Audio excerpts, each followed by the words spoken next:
While I'm on vacation this summer, I thought I'd take the opportunity to expose my listeners to some of the other podcasts I've been on as a guest. Please enjoy this episode of the Critical Therapy Antidote podcast, which Jaco and Christine Sefein have graciously agreed to let me borrow. The episode is called Stephanie Wynn Discusses the Harms of Gender-Affirming Care, and it was originally released on the CTA podcast on August 14th, 2023. Jaco is a clinical psychologist in private practice who has appeared on my podcast on episode 140, Gender Dysphoria as a Mind-Body Problem, a Psychoanalytic Perspective with Jaco Fonseal. Christine is a former lecturer and a marriage and family therapist who has appeared on my podcast in episode 51, Wokeness versus the Counseling Profession with Christine Sefein, as well as on episode 99, Is Therapeutic Neutrality a Thing of the Past? With Christine Sefein and David Teachout. Together, Jaco and Christine are co-directors of Critical Therapy Antidote. Check out the CTA network at criticaltherapyantidote.org. All right, now here is my episode of the CTA podcast with Jaco and Christine. You must be some kind of therapist.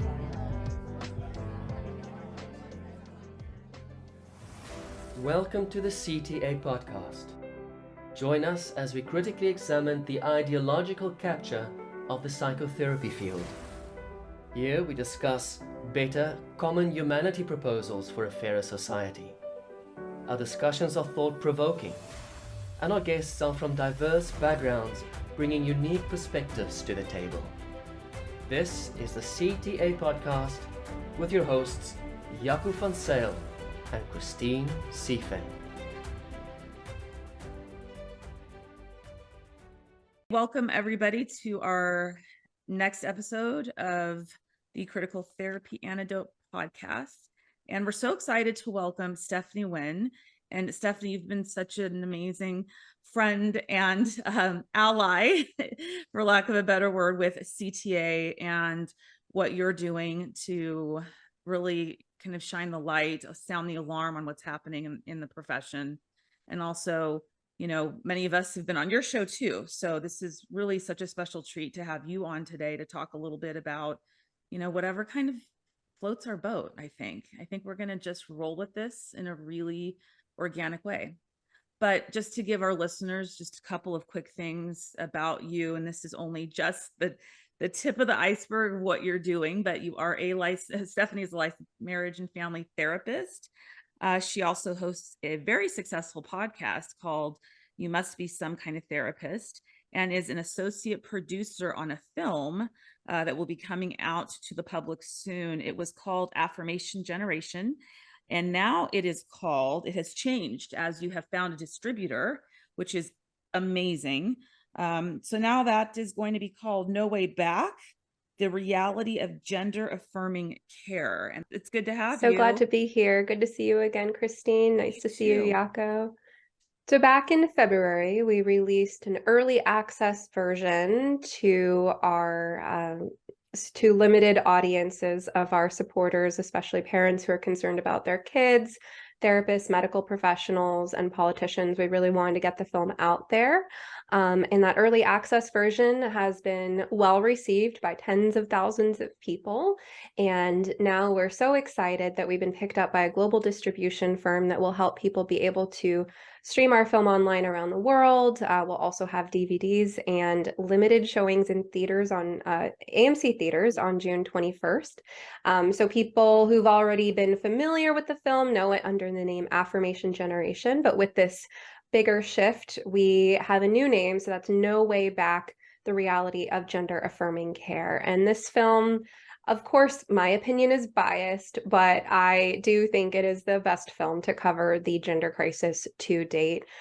We feature the stories of 5 detransitioners and 1 desister, as well as expert testimonials from therapists, including myself, doctors, pediatricians, endocrinologists, researchers, and journalists to explore the crisis from every angle.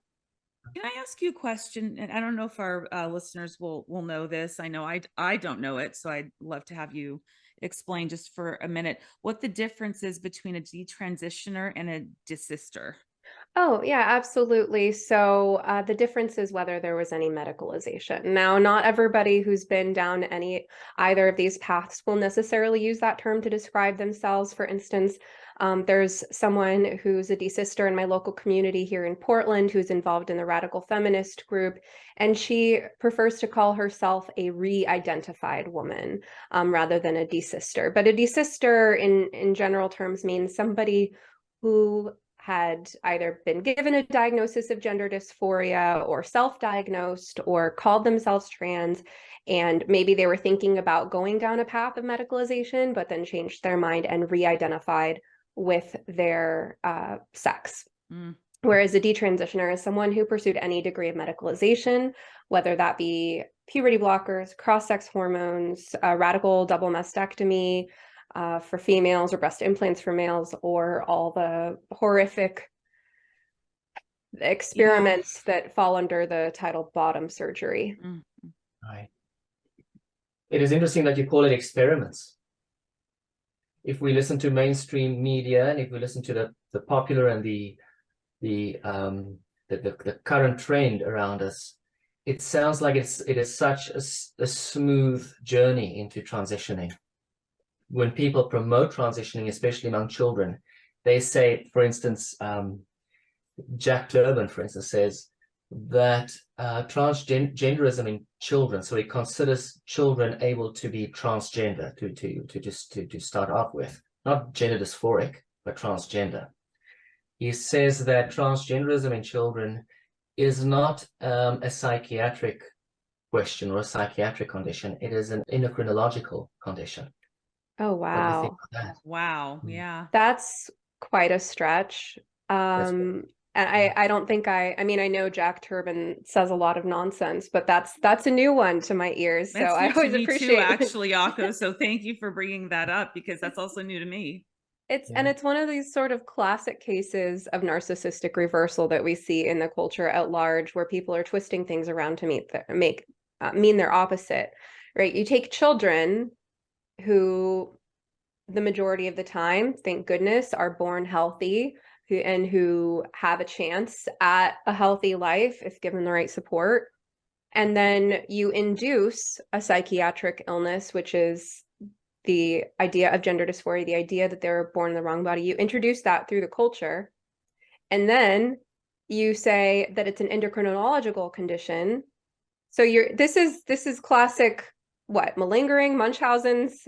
This is creating a condition, telling a child they have a neurological condition, or an endocrine condition, and then inducing that condition by pumping their body full of puberty blockers and cross-sex hormones. Then they didn't have a condition, but they have one now. It reminds me of in my interview with a detransitioner named Brian. He talks about this incredibly toxic person he worked with that called herself a therapist. And she told him that his own body's natural hormones, his own body's testosterone, was poison to him. And that if he didn't take estrogen, he would be allowing himself to be poisoned. And in fact, it's just the opposite. And frankly, when we call these procedures and these drugs experimental, I think that's rather generous, because an experiment, part of an experiment is that you create a hypothesis and then you create a methodology that will actually test that hypothesis that has the potential to be reliable and valid. And then you measure the results. And we're not doing any of these things. None of those things these drugs are being prescribed off-label. Yes. Yeah. And the film brilliantly shows that, by the way. I just want to say, which is very hard to watch, because you're at every turn, there is a stop. There's a point at which intervention at every single turn would have turned the entire situation around. But rather than that, there's a doubling down almost that happened with these folks. And that is very, very difficult to watch, especially when you have these therapists who aren't doctors that are now coming up with their own, oh, gee, you have an issue, it's an endocrinological issue. Pretty much that therapist was suggesting the poisonous hormones, your sex hormones, are poisonous to your body. They are toxic. I mean, that is completely out of the scope of practice. That's just even one problem with it is that there are many problems with it, but that's even the first most glaring problem is, since when did you become a doctor to make that kind of a statement? And that's, I think, an issue where we're seeing therapists are stepping out of their scope. Their very basic therapist skills are not being used. Exploratory therapy is being frowned upon. I mean, these are things that are foundational of the profession itself.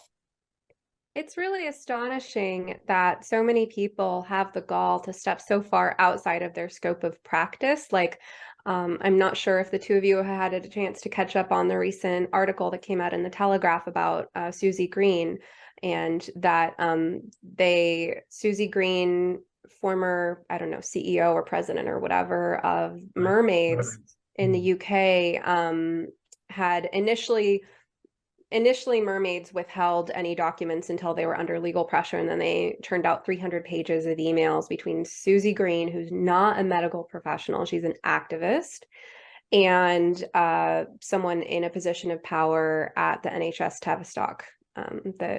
Yes, right. So they're showing this undue influence, and you really see that, but it becomes more complicated because there are people in a variety of professions going into those professions as an activist first and as that particular profession second.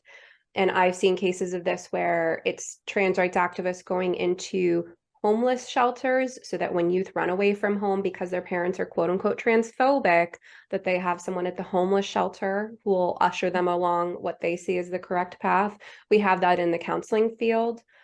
There was a character I recently came across who was a trans rights activist who was both a social worker doing quasi-therapeutic work and a Spanish teacher in a high school. How many people pursue both of those paths?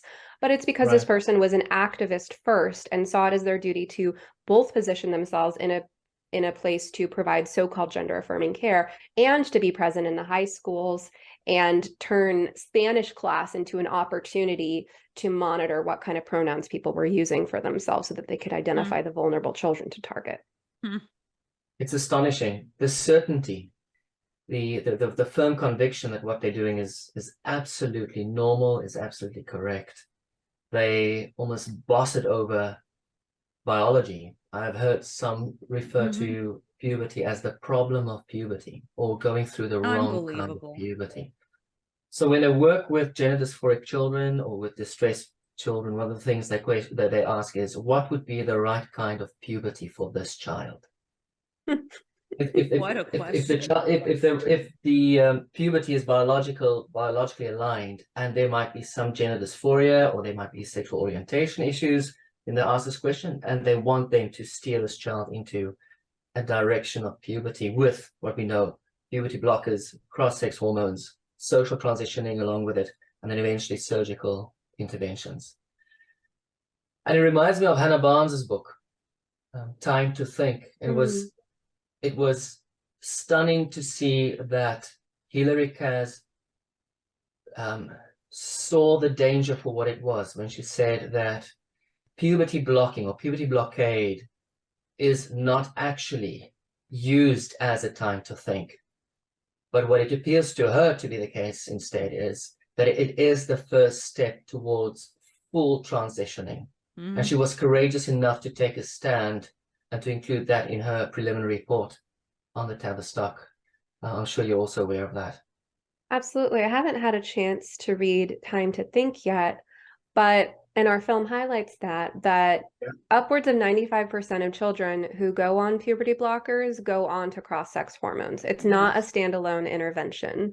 And it's dangerous to be on puberty blockers for any significant length of time.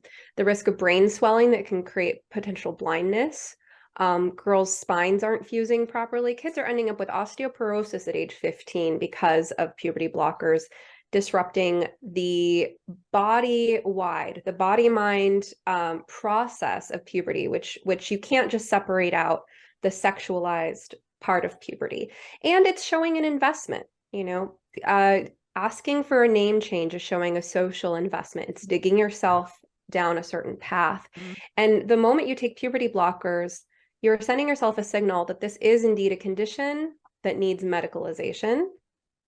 And you're making this investment because the moment you start puberty blockers, you're messing other things up and you are halting the development of your own secondary sex characteristics. Yes. Right. And of course this creates even more complications down the line, because we know, for instance, that boys who go on puberty blockers will have underdeveloped penises, which for men, that could be a huge source of insecurity. So it's kind of this psychological investment in, well, I'm definitely not going to be a man because now I'd be less proud of my manhood. Plus, having less penile tissue then means that if that boy goes on to pursue the construction of a pseudo vagina, that there won't be enough penile tissue for the penile inversion method. They end up using not only colon, but even tilapia skin. I don't know if you've heard of this. Yeah. But No. Jaco, you had said this idea of puberty as optional, and I think it's so key that you brought that up, because we know that to be false on a number of levels. For one, it's not as if anyone can simply switch sexes at puberty, and if you only intervene at the right timing, at the right point in puberty, then you'll be indistinguishable, right? Then you'll just look like the opposite sex. It's not like you can change your chromosomes. It's not like a so-called neo-vagina will ever have the same functionality as a true vagina. Same thing with a neophallus. So one, it's kind of this illusion that you can change sex, which is really not true. All you can do is change your body to try to appear more like the opposite sex at great cost and consequence to your health. And the other being that we know about the paradox of choice, right? It's funny how our field of psychology has so much insight to offer this crisis, and yet so many of us are being silent on the issue. We know that having too much choice can be paralyzing. Yes. And that having boundaries, knowing what your limits are, creates containment so that you can play freely within those boundaries. Kids already have a lot of choices, and one of the important tasks of parenting is helping your kids know where that fence is so that they can play freely in the yard without chasing a ball downhill into traffic, to use a metaphor there. So this idea that even nature's hardest limits of your own biology are something that you have any choice about is a total, pardon my language, mind fuck for these young people. It is. And you have 6-year-old, and I've said this a couple times before. A friend of mine's 6-year-old daughter came home from school one day and said, "Oh, Mom, am I a boy or a girl? They taught me at school, or they tell me at school that I can choose." I mean, I just about crawled out of my skin, and I want to just say something about gender dysphoria. I have such a hard time with the diagnosis of it in kids, in teen adolescents. I almost trip on the words and choke on the words trying to say it, because I feel as though, and what we're talking about most of the time here, the vast majority, there are other things going on that aren't being explored or looked at or addressed or dealt with. The minute that there's this idea that you must be trans, everything else is thrown out the window. And now the movie very clearly showed how that happens. So I have a really hard time with even using that as a diagnosis or attaching that as a diagnosis to anybody who's under the age of 25, essentially. So I kind of just wanted to throw that out there, because I know we may have different viewpoints about this, but I just can't bring myself to attach that particular diagnosis to anybody who's that young. Yeah, absolutely. And I think it's part of the problem of the medical model as applied to our field. And I'm curious about both of your thoughts on the medical model more broadly, because I feel like it's been a double-edged sword. On the one hand, the medical model has offered opportunities for us to represent our profession as a legitimate science and to get insurance coverage for therapy. And I think that overall, insurance coverage for therapy in broad strokes is a good thing. It makes it affordable for a lot of people. And probably the fact that people have been able to get insurance coverage for therapy has probably prevented suicides, prevented people from going down whatever their dark personal paths of bad habits or addictions might be. It's probably saved marriages. So Therapy being affordable in broad strokes is a good thing. Now, there are a lot of problems with how insurances pay out so differently and what it's like as a therapist to work with insurance. There are reasons why many of us pull away from working with insurance. But in the broad strokes, that's something that the medical model and some of the work that Obama did while he was in office has set up. So I see those advantages to the medical model, but also then if you're billing insurance for therapy, and a lot of clients don't know this in my experience, a lot of people who've been to therapies, let's say, I've had people come to me and they've seen previous therapists before and they've used their insurance before. And I ask about their diagnosis and they say they've never been diagnosed with anything. And it's like, I'm sorry to have to be the one to break the news, but if you've been to a therapist and build your insurance for it, then you have a diagnosis. Yes. Now that diagnosis could be adjustment disorder unspecified. It could be, a really minor diagnosis, but you do have to bill a diagnosis. Otherwise, what is it that you're treating if you're operating in the medical model? So gender dysphoria is a way of slapping a label on a situation, but there's so many different reasons that a child or adolescent might say they don't feel like a girl or a boy. Whether that reason is, and we've seen this in cases, for example, a sensitive young boy, maybe a boy who might grow up to be gay, with an abusive macho father and a loving mother and sister, and he's looking at the family and he's going, well, I don't want to be like daddy, I want to be like mommy and sister. It could be that, right? It could be, as we are well aware, girls who have a bleak picture of what it is to be a woman because of the objectification that they've witnessed, whether they've been personally sexually assaulted or they've just seen porn or they've seen the way that boys act who have watched too much porn. Their picture of what it is to be female is pretty bleak, or maybe they just spend too much time on Instagram, which we know is bad for girls' health. So there's so many different reasons that a kid could express this, and the diagnosis as it is in the DSM doesn't get into any of that. That's what, see, and what I loved about, one of the many things I loved about the movie is that one of the people, and I cannot remember her name, she said, can it just be okay to be a feminine man without needing to transition? Is it okay to just be a masculine woman without transitioning? And that was so powerful for me because I grew up in the 80s, and the gender roles and all of those conversations were happening, and it was perfectly fine to be a girl and play with what would typically be considered boys' interests or toys or whatever it was, and still be a girl, and vice versa for the boys and still be a boy. Like, you may like to play with Barbies as a boy. It doesn't mean you aren't a boy necessarily. Maybe you're a boy who likes to play with Barbies. Maybe you will grow up to be gay and that will be revealed, and maybe not. And that's the whole entire kind of arching. So I guess what I'm saying here is that, all these things are good ideas in theory. And then what happens to good ideas is they get taken to some kind of extreme. Somebody starts to exploit it, hijack it, weaponize it. And then here we go with a whole nother definition. And the entire concept has then changed in definition and meaning. So that's kind of my thoughts about the medical model, is that, it provides a lot of access to care, which is incredible. But then in order for it to actually work, it's being taken to some extreme level that isn't taking into account the nuance of each individual patient or client, the nuance of their experience. That's getting whitewashed. And it sort of seems like when we come up with good ideas, they eventually become exploited and weaponized. And that's where I have a huge, huge problem and sort of, I guess, conflict. Jaco, you may want to step in about your feelings about that. The medical model. Yeah, I agree with Stephanie, and I agree very much with what you just said, Christine, that there's got to be some rigor to our field.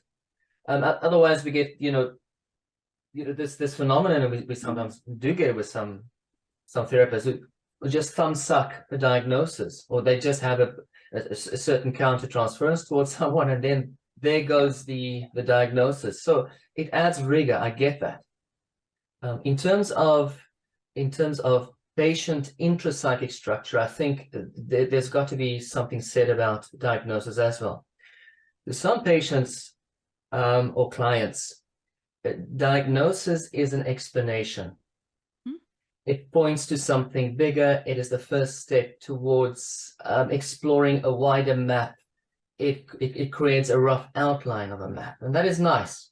The person didn't just arrive at a diagnosis and remain static and stuck with that diagnosis. It's not a label. It is not necessarily an identity to that person. But to some clients, it's also an excuse.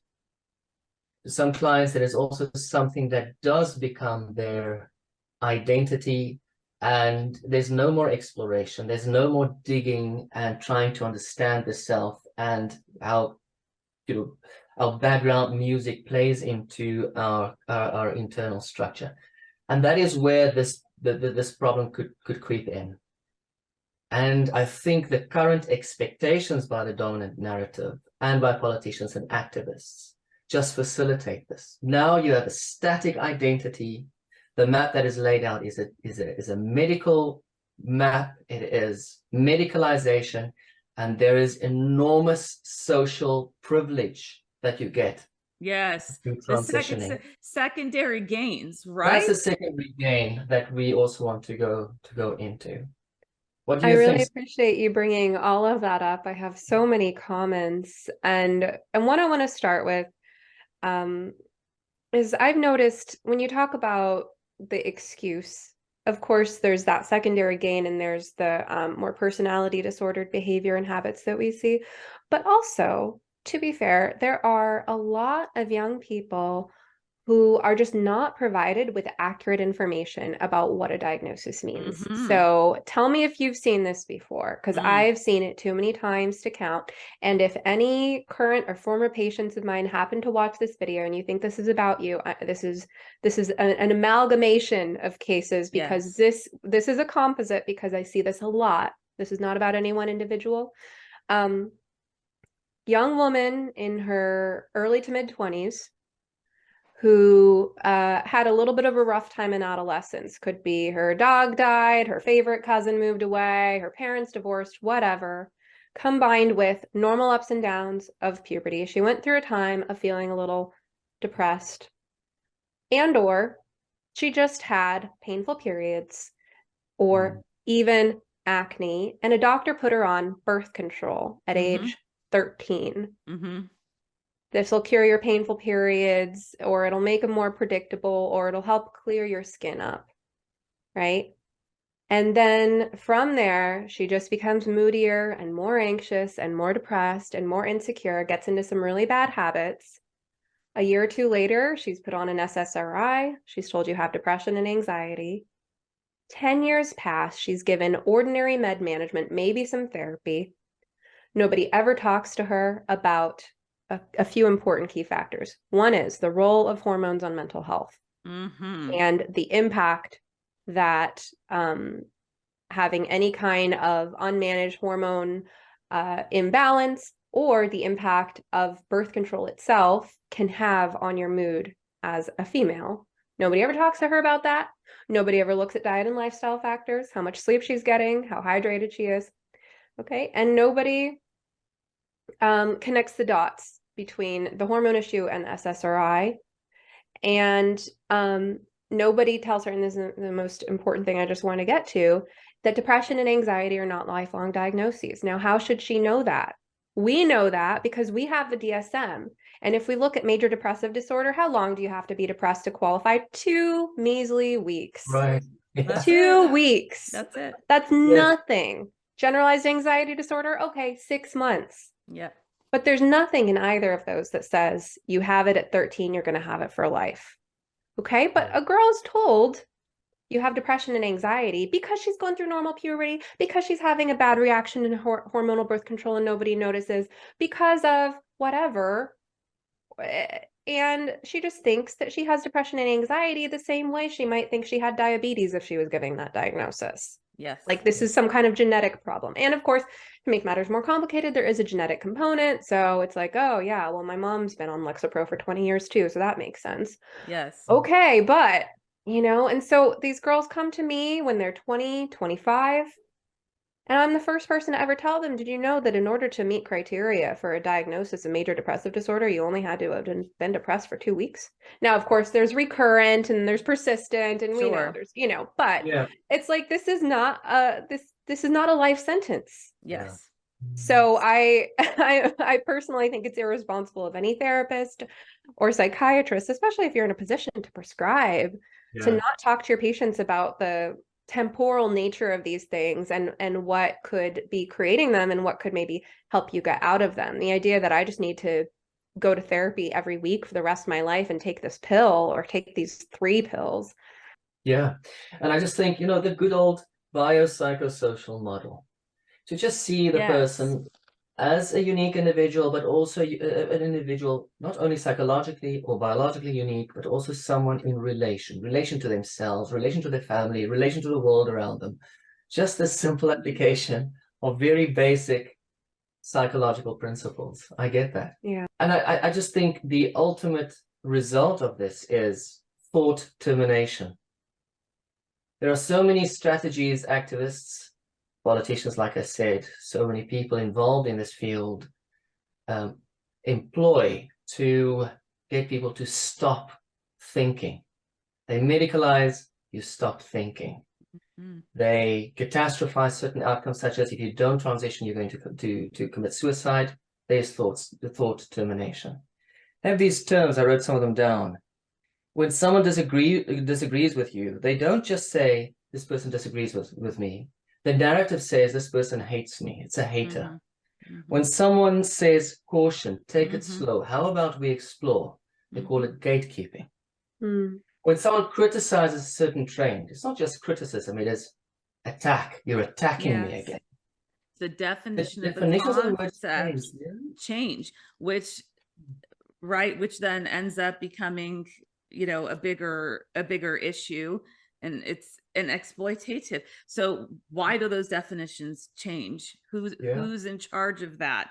Where is that coming from? That would be something that I spend a lot of time thinking about, quite frankly, is how did those definitions change and who is responsible? How much is that, just an outgrowth of, the evolution of a society where we're starting to learn more about X, Y, and Z? Or, are there particularly directed reasons in which somebody or a group of somebodies would actually change the definitions to mean something that they're not? Again, it's the whole idea to me that we start off with good ideas, and somewhere along the way, it was a good idea to be diverse, okay, to understand that not everybody feels the way you do, or sees life the way you do, or experiences how you do.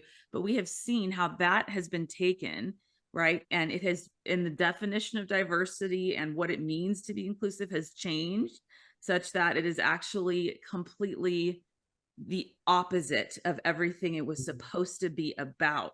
So again, it's like, where, those things, I don't think we're going to solve this problem or answer this question here today, but that's what I get stuck on a lot, is that how did that happen? How did we get here where now these things have become something that we did not initially start off being, of the field in general, changing into a direction we did not initially anticipate or plan? Yeah, have we not gate kept our profession enough? Yes. Or so many directions to go with this. I have multiple thoughts. If you'll let me go back a little ways, you talked about the sort of just that there are gender, as some people say, gender nonconforming. I prefer gender atypical because it's a more neutral term. I got that from Leonard Sachs. I think his books are excellent on the significance of sex differences in childbearing. And so gender atypical, I think, is more neutral, because when you say nonconformity, that instantly, depending on the personality of the person you're talking to, has either a positive or a negative connotation, right? And so for a lot of us, it's like, we want to be nonconforming because we're rebels, or for other people, it's like, no, I'm a normal person, I don't support nonconformity. But either way, just kids who are gender atypical, I've gotten swept up in this, but I do want to say that as we've seen this exponential increase, that, we show those charts in the film, right? That the 4,000% increase over the last decade or so in girls identifying as trans, as we've seen that exponential increase, this trans category swallows more and more of the young adult population. So I think although it originally targeted the freaks and the oddballs and the kids with the most trauma and attachment issues, and yes, the kids who were gay and lesbian and autistic, while it originally targeted them, now it's kind of targeting everyone. And so we do actually see, and I see this a lot because one of the main populations that I work with clinically, as well as in my consulting, is parents who are worried about their kids. And so those kids range from the autistic lesbians to actually like really quite normal-ish kids. Because it's also not okay to be a cis-het white kid, right? Yeah. So you see these girls who a year ago were into makeup and who played with dolls when they were 5, and now they're identifying as boys, and it's very much not them. But it's a sense that they're not safe or cool or approved of if they are feminine, and that leaves them vulnerable. So this gets into that topic of secondary gain. And I wanted to open a recent Twitter thread that was brilliant by Laura Becker, who made my shirt. She is on Twitter at Funk God Artist, and she has an Etsy shop where she makes things like this. And she's been on my podcast, and she recently made this thread that puts it so well, and this addresses that issue of secondary gain. So I'm just going to read that to you. Can you read us what's on your shirt for anybody who's not watching but just listening? Yeah, it says D-Trans Awareness Day, and then down at the bottom it says 2023, and it's a funky piece of art of the salamander, which has become a symbol of the D-Trans community because it represents new growth and transformation, that salamanders can lose their tails and regrow them. So on May 25th, 2023, Laura Becker at Funk God Artist tweeted the following thread. I'd love to read it to you. Yes. Why wouldn't a young girl want to be trans? Here are 18 reasons why it's only reasonable to adopt a trans identity. 1, you get to be a cool outsider and gain social status. 2, you feel special because you have quote unquote secret knowledge about life because you have a quote deep understanding of gender. 3, you get to write off your flaws in favor of now being on a path to quote becoming a new person. 4, you get to take the hippest current drug, testosterone, which increases confidence, energy, libido, and gives you an edge. 5, you're fulfilling your developmental stage's purpose of rebellion against the patriarchy, parents, tradition, quote, outdated social norms. 6, you have a common enemy against bigots, Nazis, conservatives, and all other manner of the worst people. 7, you have a purpose nestled in the process of transition steps, goal after goal to achieve, which gives you a dopamine as a reward while in pursuit, always striving for more. 8, you get to throw away your old self, the you that has flaws, shame, insecurity, pain, and vulnerability in favor of a fantasy version of yourself. 9, you believe you escape female oppression, sexual assault, unwanted advances, abuse, mistreatment, judgment, or misogyny. 10, you can feed yourself intellectually with queer theory, gender ideology, customizing and personalizing your identity labels as you desire, and can change them at any time, suiting creativity. 11, you feel free to express yourself aesthetically with androgynous fashion. 12, you can hide from adult responsibility or developing deeper, meaningful experiences within abstractions, histrionics over perceived maltreatment, or avoid socialization with the excuse of living in a, quote, transphobic society. Any judgment from others can be excused as bigotry. 13, you find unity amongst like-minded people who also tend to be cerebral, creative, unique, different, and countercultural, so you feel emboldened further in your pursuit of transition goals. 14, you receive frequent positive reinforcement and encouragement for your efforts.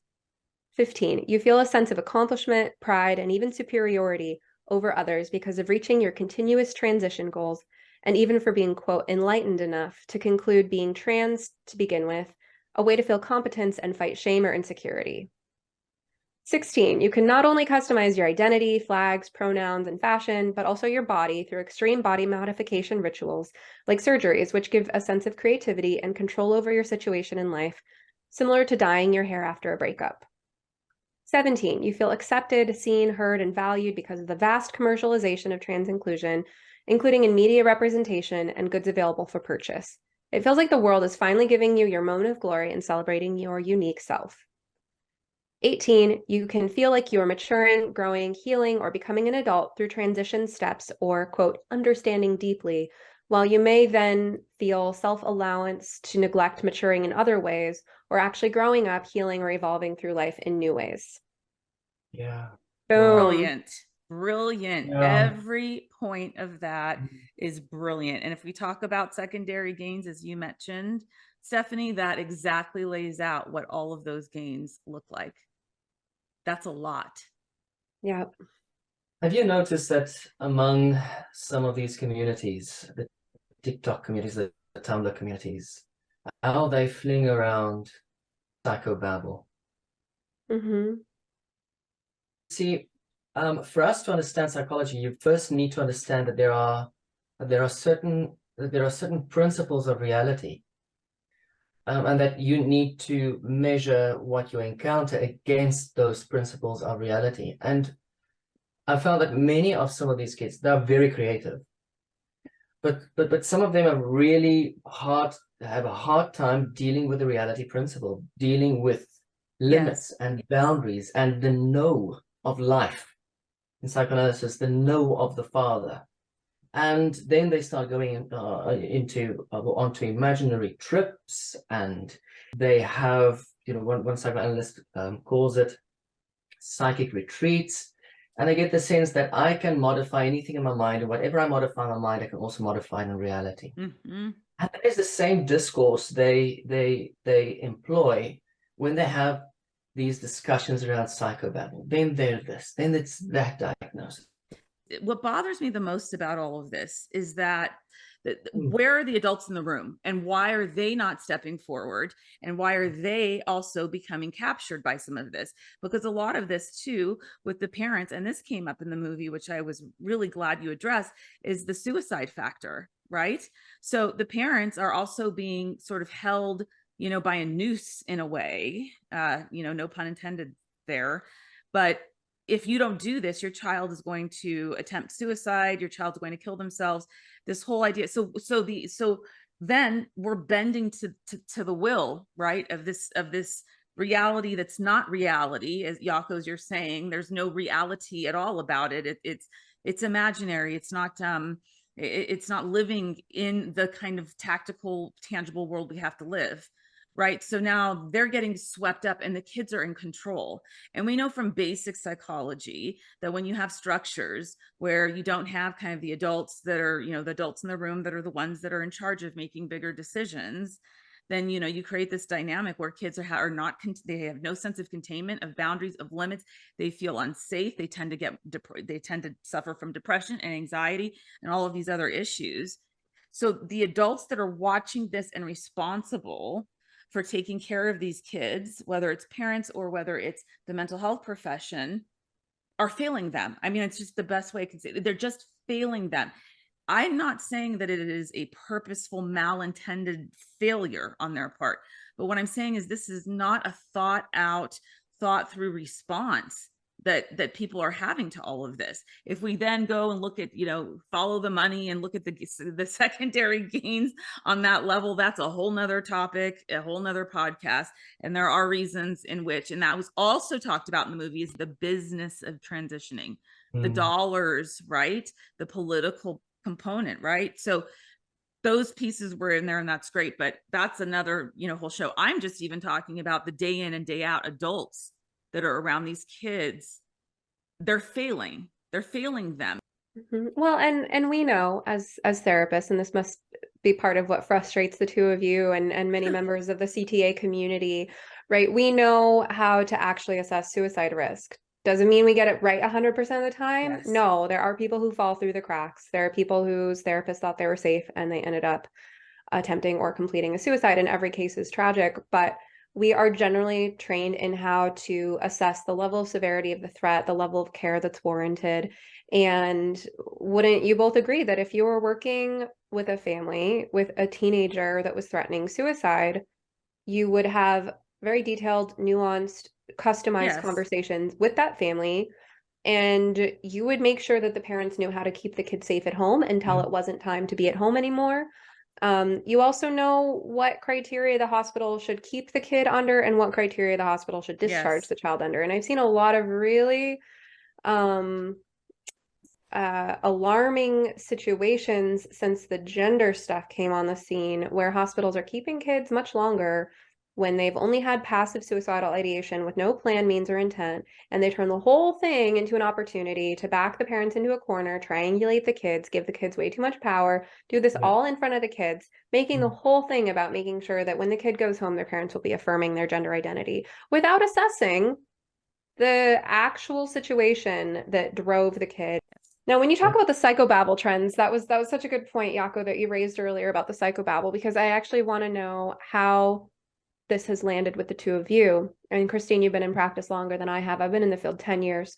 So what I noticed is 2016, 2017, I started noticing that adolescents sounded really mature in their use of words like anxiety and depression. They sounded insightful. And I was like, wow. And I started thinking back to my own adolescence. I was like, was it me? Was it my environment? Was it the culture at the time? I don't feel like I had this kind of language or insight.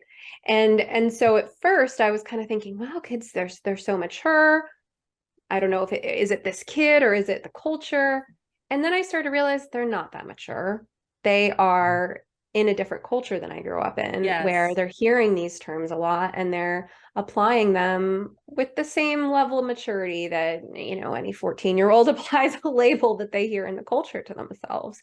So I noticed that trend, and it caught me off guard at first until I kind of caught up with what was happening with the youth culture on social media. And I'm curious if either of you have had a similar experience. Yeah, I did. And you know, there was a question. I don't know if you remember, it's still on that show, 13 Reasons, on Netflix. So the show, right, it ends with the entire premise is that it gives over the course of these episodes the reasons in which the one of the main characters decides to end her life, and it almost justifies, right, the reasons through each of these different episodes, where every single person has literally failed her all the way up until the end. And so the big kind of question was, and I was working in grief at the time, and I was also teaching a grief class, and so suicide comes up, of course, because, you know, that's part of, you know, the experience of grief. When you've had somebody die by suicide, how does that, you know, affect the way that you process your grief, etc. So it was around that time, and there was a huge debate that was at my place of employment at the time, which was, okay, is it that we're now, you know, more aware and giving them more of a space to talk about hard feelings and about suicidality? Or is there almost a copycat kind of mimicking type of situation going forward, where they don't even understand the depth of the severity of what they're saying and doing? And so I tend to believe it's the latter. And that was the critique of that show, which was, did that with the encouragement of, look, everybody's failed you and this is your only option, how would these young folks interpret that? And was that something that should have even been shown to them to begin with? So that's a long answer to your question, which is yes, I do see that, and I did see it around the time, and I don't think they understood their ability. We found a couple of them, their ability to speak clinically almost about depression and anxiety, yet have no real tactical and real reasonable understanding of what that actually meant, was sort of mind-blowing for me. And I attributed a lot of it to social media, to things like that show that were coming out at the time that glamorized, in a sense, what it was like, all of the attention and everything that came out of that. You know, suicide was something that some of these kids craved, actually. Yeah. I'm just thinking in terms of in terms of psychoanalysis, how we sometimes camouflage our pain and camouflage the necessary journey we need to take with very brilliant ways, such as being very clever psychologically, without really having had the the blind exploration of your internal psyche. So they have the answers ready, they have the explanation ready, without having had the internal work properly done, the exploration properly done, and with the exploration, the development. Because with the exploration, you also find that you're changing, and you need to have that exploring attitude, the courage to have that exploring attitude, to keep up with your own internal change. Whereas with some of these kids and their psychobabble, they're stuck, they're arrested, precisely for that reason. Yeah. Like they have the idea first because the idea came from the culture, what they saw on TikTok or whatever. And then the human mind is brilliant at this, right? We have a framework, we have an idea in mind, then we go looking for evidence, and we sort of build, we interpret everything through that filter. And so they make their inner reality, they make everything conform to the worldview that they've formed prematurely. Confirmation bias, yes. Yeah. And we know it's not proper inside. How do we know it? They still suffer severely with these symptoms and with these experiences. It's still thought terminating, still thought stopping. And many, like you also bring out in the video or in the film, are even after transitioning, many of these symptoms just do not disappear, because the gender dysphoria is not necessarily the cause of depression, anxiety, etc., but is the result of so many other of these underlying conditions that find expression in gender dysphoria. Yes. So our film addresses that issue of diagnostic overshadowing, right? This dangerous assumption, this myth that somehow adults and professionals are perpetuating, that if a youth has all of these disorders, all these diagnoses or symptoms, and also gender-related distress, that the gender-related distress must be the overarching issue, must be the root cause. And if you so-called treat that by modifying the body to match the identity that's in the brain, so the theory goes, that you will magically alleviate all the other symptoms.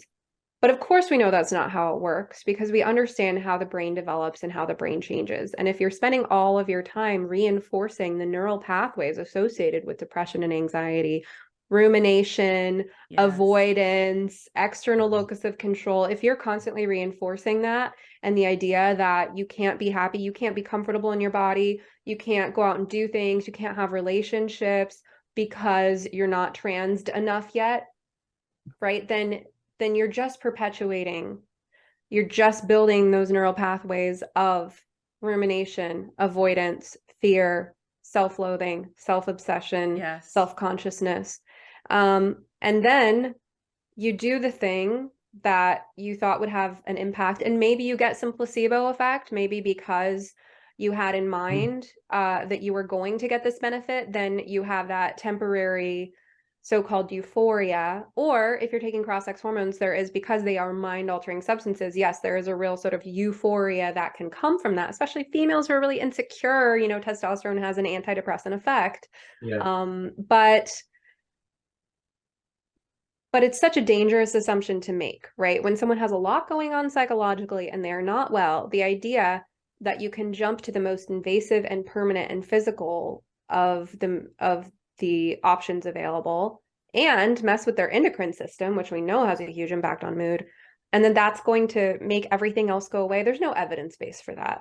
And it's the most dangerous assumption you can make. It's infinitely safer. Even if we didn't know half the things we know about this issue, it would still be infinitely safer to start with assuming that the so-called gender dysphoria or the so-called trans identity is a manifestation of the depression, anxiety, OCD, or other issues. At the conference here in Killarney, the Bigger Picture conference, one of the participants in, it was on a panel, said what they found is currently the most reliable cure for gender dysphoria is puberty and adolescence. And there it is. Get it going. Engage with it. Confront it. Allow your body to bring about the changes that it needs to bring about. Allow the development to proceed as it's supposed to proceed. Get your support structures in place. Be healthy, eat healthily, have good friends, have good company, and just allow this process to proceed as it should. Eventually your body and your psyche figure it out.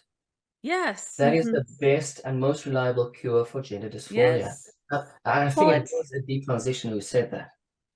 Yeah, of course. And we know that from the evidence, and it aligns with, let's talk about phobias for a moment, right? Yes. The treatment for phobias, for agoraphobia, OCD, exposure therapy, right?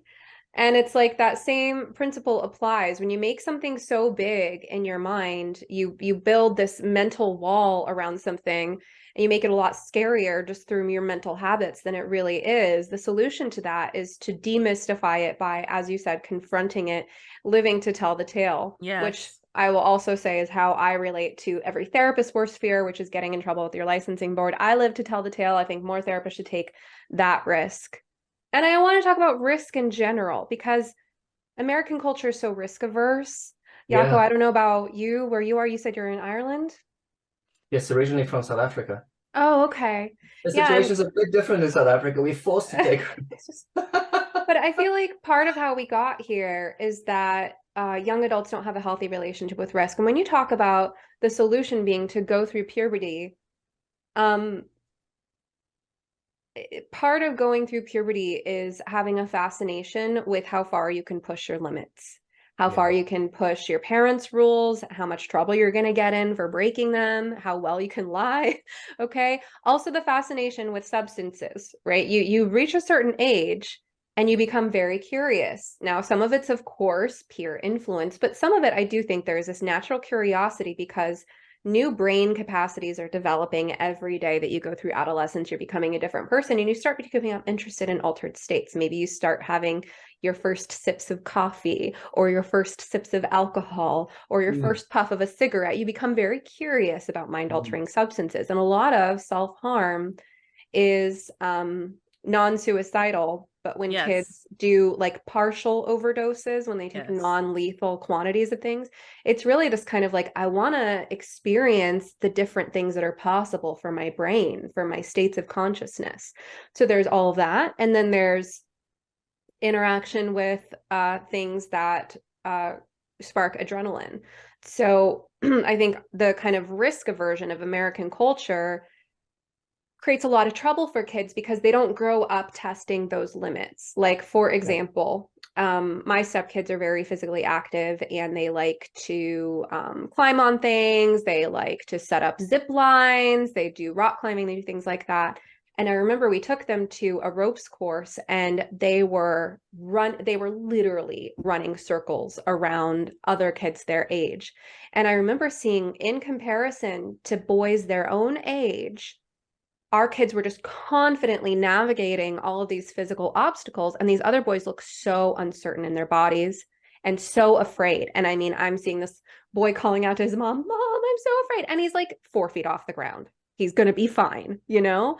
And I remember thinking, thank goodness my stepkids are so active and that they have a healthy relationship with risk because they're putting themselves safely in situations where they can figure out how to navigate fear of falling and things like that.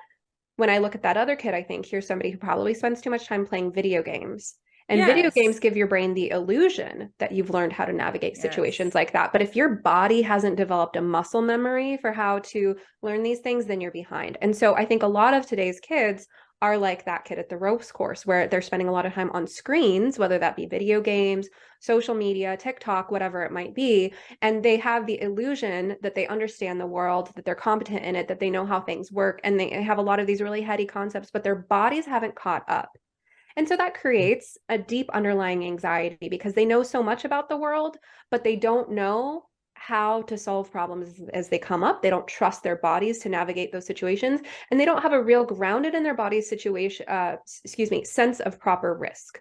When you have encountered proper risk, maybe you've had some injuries and accidents, maybe you've learned some things the hard way, but you've also gained competence and resilience, then you have a more adept fear response, where your fear response is better honed to know What is when an is my actual threat? when is my fear Yeah. response telling me exactly that I do truly need to avoid here because Yeah. there's something unsafe, versus when is my fear response telling me that there's an exciting challenge and this is my opportunity to rise to the occasion. So I think because of this relationship with fear, risk, and the real world, because so many kids don't have a well-honed sense of that because of all the time they spend online, then you find that the kids exposed to gender ideology, which tells them permanently modify your body, and they don't have that healthy fear. They feel invincible. I think there's a portion too of just parenting styles that have changed, because when I was a kid, I remember we'd go outside and we'd ride our bikes in the summertime, leave the house at 10 a.m. and not come back until 9 p.m. There were no cell phones back then. There were no anything. It was just known that we're all neighborhood kids. We're going to be playing and we'd be out. And that was it. There was a lot of that. I remember even growing up. I mean, I had a bad neck injury from diving in a pool incorrectly when I was 5. Now, it seems like today's day and age, there would have been, okay, maybe stopping the swim lessons, or maybe like now you need to have the floaties, or maybe now you need to have the, whatever it is to make sure that all these guardrails are there, right? And my mother, and I asked her this, she died many years ago, but I said, what kept you like from not stopping me, to continue on trying to swim with all of those things? And she said that she was terrified something would happen, but if she expressed her fear to me about it, then I wouldn't do it. And if I didn't do it, I wouldn't have learned to get past that. And I would have never learned to be able to, just get back in the water again and go. And then I became a proficient swimmer, and I was on a swim team for 4 years. I mean, there was enough slack in the reins, if you will. And there was enough trusting that I would learn. I had an instructor, and then I would be okay. And then I became proficient and was on the lifeguard track. I decided not to. So it's just, there wasn't so much helicoptering around. And that's exactly what girls need specifically too. And Leonard Sachs talks about that in Girls on the Edge, that girls need their parents to encourage them to take these safe risks. And you remind me of a story that something really sweet happened about a week ago, and I just haven't had or a couple weeks ago now, and I haven't had a chance to share it with anyone yet, but I want to share it now. So I was at the gym at the pool, and which is the best place for me to exercise with my chronic health conditions. The water really helps. And there was this couple, sort of a middle-aged couple. She was Latina and spoke some Spanish, and he was just sort of an average-looking white guy, and they were hanging out by the pool in the sun. And then he kind of got her to get up and move toward the pool, and she was expressing a lot of fear. So I'm like swimming, and I'm seeing them going from lounging happily by the pool, just chatting, to him nudging her toward the pool and her just acting really fearful. And she like had this whole awkward thing about getting in the water. She was like afraid to get in, and she had to get in this particular way, and she finally got in, right? And so I'm kind of, as I'm swimming my laps, I'm seeing their interactions, and he's trying to teach her how to swim. And I'm thinking, okay, this is pretty sweet. Like, middle-aged couple, she never learned how to swim, but she was being really fearful. And so at one point I came over with one of my extra kickboards, and I was like, maybe you want to try this because it gives you kind of a flotation up here, and then you can just focus on your back legs. And so they found that helpful, and then I kept swimming.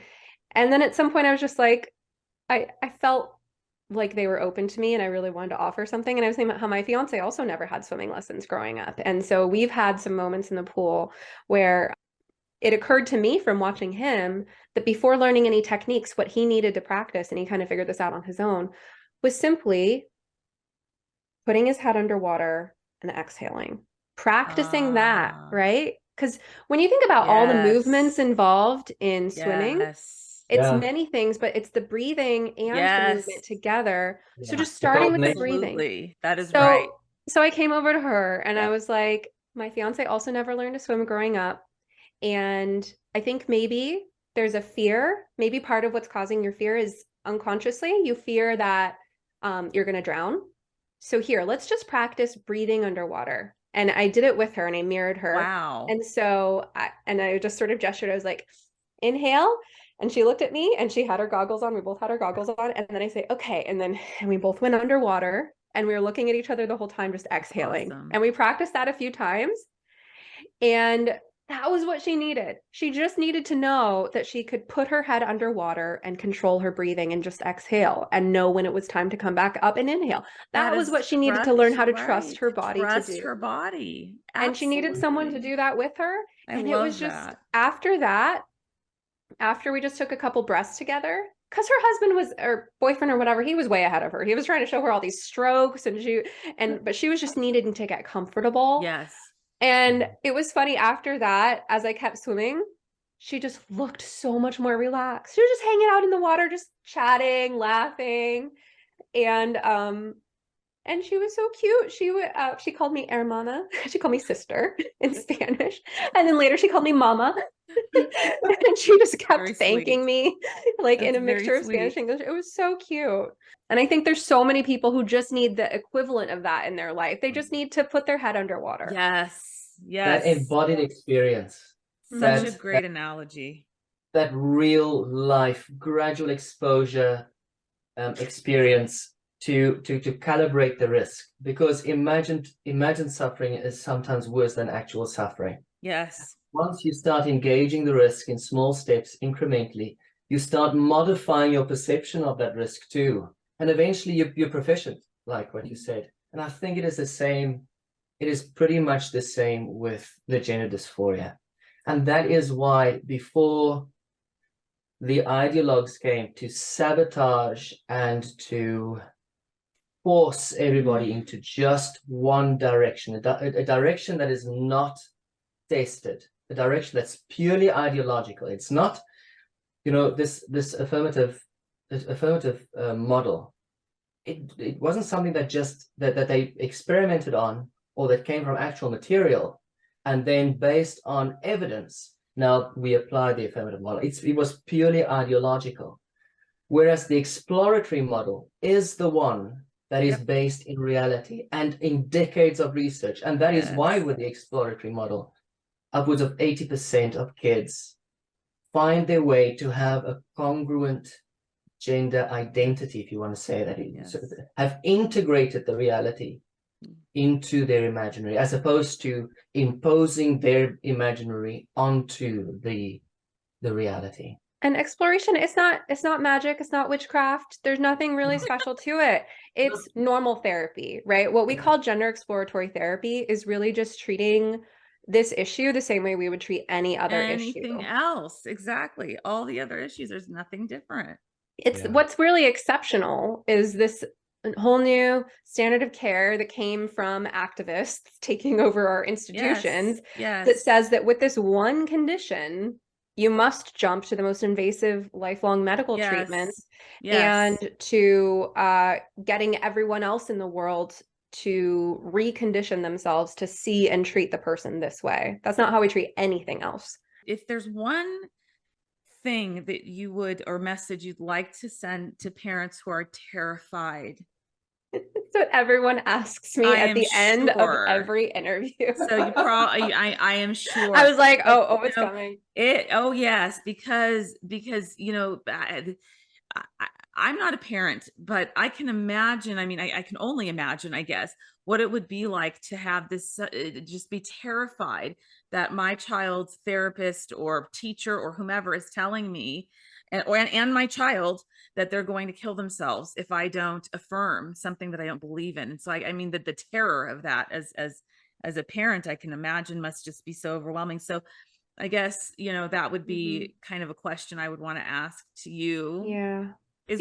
What would you say to them? How would I'll start off with my disappointing caveat that I say every time I answer this question, which is that this is part of what I make a living doing. Like half my clients, and I have consulting, and of course, every conversation. I mean, we do weeks of hour-long sessions to understand the particulars of a family situation. So of course, it's going to depend on a lot else in the family situation, the age and sex of your child, how close you were before this, what other issues they have, what all fed into this.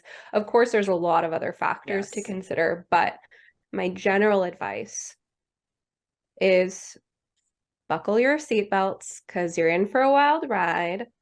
It's a marathon, not a sprint. I'm just going to mix all my metaphors here, right? But when your child tells you that they identify as trans, it is a big deal. Do not downplay the fact that this is something that could become very serious. But at the same time, don't panic, because you need to be able to keep yourself together. You need to be able to take care of yourself and sleep and function at your job. And honestly, if your marriage is in trouble, this is a really important time to get on the same page as your spouse. So you need to make sure you're taking care of yourself, because this can be very anxiety provoking. People lose sleep over this. They lose jobs, they lose marriages. You need to take care of yourself first and foremost. Take it seriously, but also think strategically. A lot of people I've noticed in general in life are not very good at thinking strategically, either in general, which is a problem, or maybe not when it comes to their own lives, but maybe they're like, I'm better at thinking strategically when it comes to other people's lives than it is when it comes to my own life. So that's what help is for. But I would say to really ground yourself, buy yourself time when possible. So when in doubt, say, I need time to think about this, and then go and do your research and talk to your helpers. Know your rights in your state. So this is one of those things that varies state by state. And it's important to know, for instance, in your state, can a kid get medical procedures at all? Can they get them without your knowledge?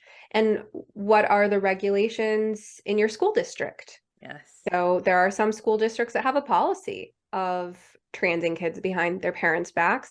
There are other school districts that have policies that what the parent says goes. And if the kid wants to use another name, the parent has to sign off on a form. And if the parent doesn't sign off on that form, then the kid has to go by their given name. So those are the kinds of things that you're going to want to know what your rights are.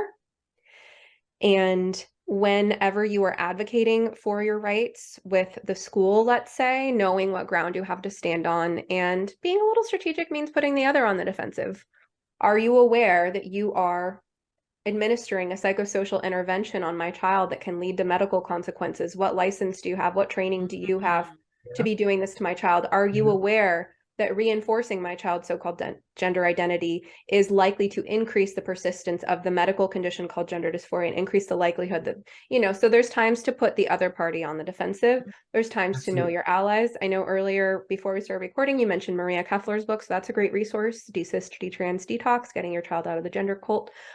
Other books on this topic are on my website. So if you go to sometherapist.com/bookshop, I have Amazon affiliate links to every book I can think of to recommend.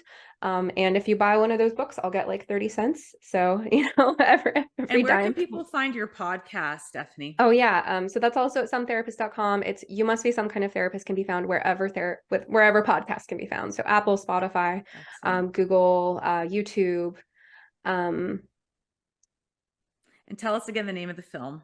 Okay, so you might have previously heard of our film under its early access title, Affirmation Generation.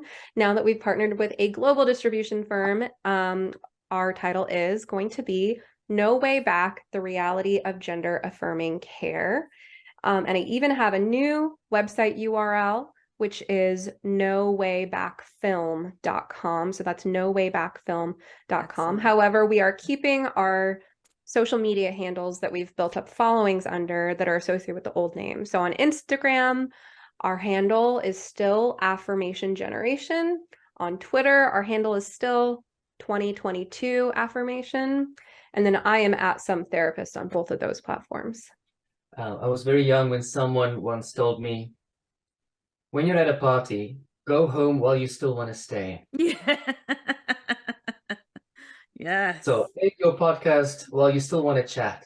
And I think that is an appropriate point to stop. Oh, I need that advice for myself. I let it go 2 hours sometimes. Thank you for that. You know what? We would gladly have you on our podcast again. We appreciate your insight. You're well read. You have a lot of experience in this. We appreciate your courage, the energy you put forth, and in furthering this cause. That is what is necessary. The world has gone mad, and the most vulnerable among us are the ones suffering unnecessarily. And we want to And thank you for your work, and we want to thank you Yes. for this lovely conversation that we had. Oh, thank you, Jaco. I That's very kind. I do too. We didn't get to this, and I wanted to, and we didn't. There was just not enough time. But also, Yeah. all of the work that you do with the school boards and with legislation and speaking at these different meetings, it's really Inquiries. incredible to watch that. I've been on some of your live streams before, and you've talked about that, and I've seen some clips of you there really trying to advocate for children.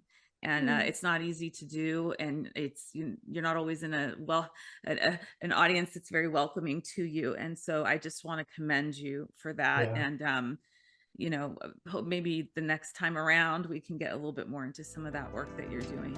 But it's Thanks, really, Christine. it's inspiring. Thank you for listening to You Must Be Some Kind of Therapist. If you enjoyed this episode, kindly take a moment to rate, review, share, or comment on it using your platform of choice. And of course, please remember, podcasts are not therapy, and I'm not your therapist. Special thanks to Joey Pecoraro for this awesome theme song, Half Awake, and to Pods by Nick for production. For help navigating the impact of the gender craze on your family, be sure to check out my program for parents, ROGD Repair. Any resource you heard mentioned on this show, plus how to get in touch with me, can all be found in the notes and links below. Rain or shine, I hope you will step outside to breathe the air today. In the words of Max Ehrmann, with all its sham, drudgery, and broken dreams, it is still a beautiful world.